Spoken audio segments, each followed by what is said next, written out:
Jumpa lagi dengan saya, Mr. Sorchan, di dalam channel pengembangan kepribadian atau mentoring self-improvement. Pada saat ini, kita membahas tentang hukum-hukum pertumbuhan. Pertumbuhan yang tak ternilai, di mana kita bisa meraih potensi kita yang terbaik. Di segmen sebelumnya kita belajar tentang pertumbuhan itu tidak bisa kebetulan, tetapi harus dengan kesengajaan.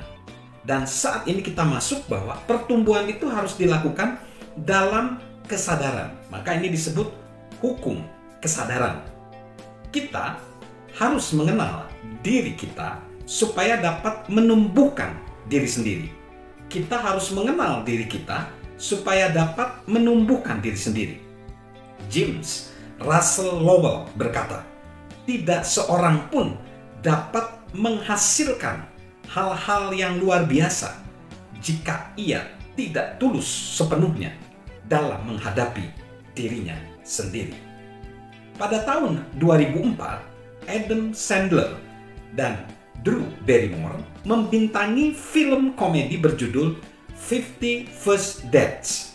Kisahnya adalah tentang seorang pria yang jatuh cinta kepada seorang wanita muda, hanya untuk menemukan bahwa wanita tersebut tidak mengenalnya keesokan harinya. Sesungguhnya, wanita itu tidak dapat mengingat apapun sejak ia mengalami kecelakaan mobil setahun sebelumnya. Ia ditakdirkan untuk menjalani setiap hari seolah-olah itu adalah hari sebelum kecelakaan terjadi.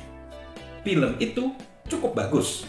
Bahkan sekalipun tema dasarnya sedikit bodoh, tetapi bagaimana bila hal seperti itu benar-benar telah terjadi?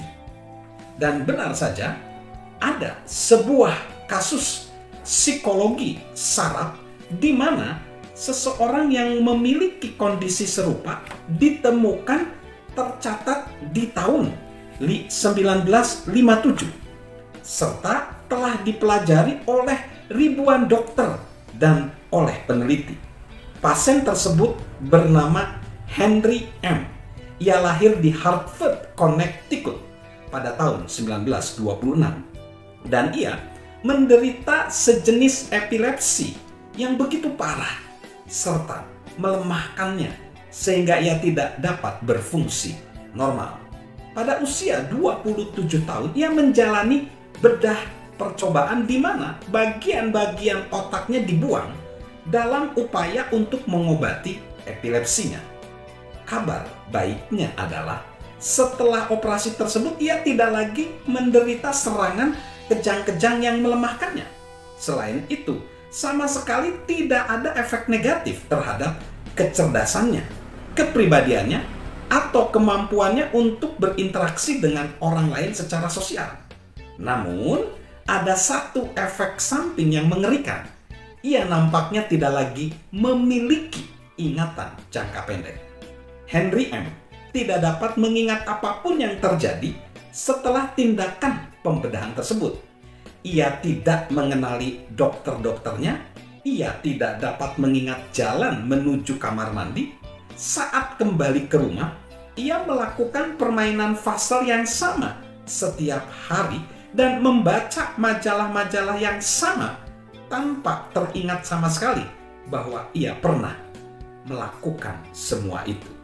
Ketika keluarganya pindah ke rumah baru, ia tidak dapat mengingat bahwa ia telah pindah atau menemukan jalan menuju rumah barunya, sekalipun ia dapat mengingat rumah lamanya dengan sangat jelas. Saat diwawancarai 30 menit setelah makan siang, ia tidak dapat mengingat satupun makanan yang telah dimakannya. Malahan, ia sama sekali tidak ingat bahwa ia sudah makan. Ia terjebak dalam kerangka waktu, tidak mampu belajar, tidak mampu bertumbuh, dan tidak berubah. Sungguh suatu strategi, suatu tragedi.